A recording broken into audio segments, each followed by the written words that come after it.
পবিত্র ঈদুল আজহা আগামীকাল। আল্লাহর সন্তুষ্টি অর্জনে এদিন পশু কোরবানি করবেন ধর্মপ্রাণ মুসলমানরা। হাট থেকে এরই মধ্যে পছন্দের পশু সংগ্রহ করেছেন অনেকে। তবে দরদাম না মেলা সহ নানা কারণে যারা এখনো পারেননি কিনতে, তারা ছুটছেন হাটে। শেষ মুহূর্তে ক্রেতা বিক্রেতার হাট ডাকে সরগরম রাজধানীর হাটগুলো। চাহিদা বিবেচনায় শেষ দিনে হাটে সরবরাহ বেড়েছে পশুর। তবে ক্রেতারা বলছেন গতবারের চেয়ে এবার দাম কিছুটা বেশি।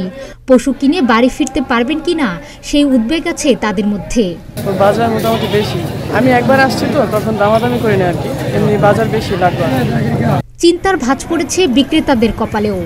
আজ পশু বিক্রি না হলে তাদের গুনতে হবে লোকসান। বিক্রেতারা বলছেন ছোট ও মাঝারি আকারের গরুর চাহিদা বেশি এবারও।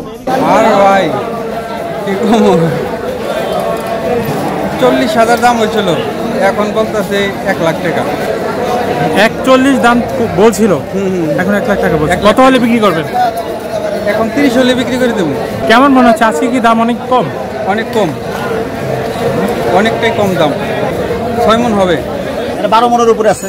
আমি 380 চাইছি, মোট দাম করতেছে 280, 320, 3.5 উপরে হলে আমি বেঁচে দিই, যা লস গেছে। রাজধানীর 2 সিটি কর্পোরেশন স্থায়ী 2টি সহ মোট 20টি পশুর হাটে শেষ মুহূর্তে জমে উঠেছে বেচাকেনা। পছন্দের পশু কিনে মালা জড়ি পরিয়ে বাড়ি ফিরতে দেখা গেছে অনেক ক্রেতাকে।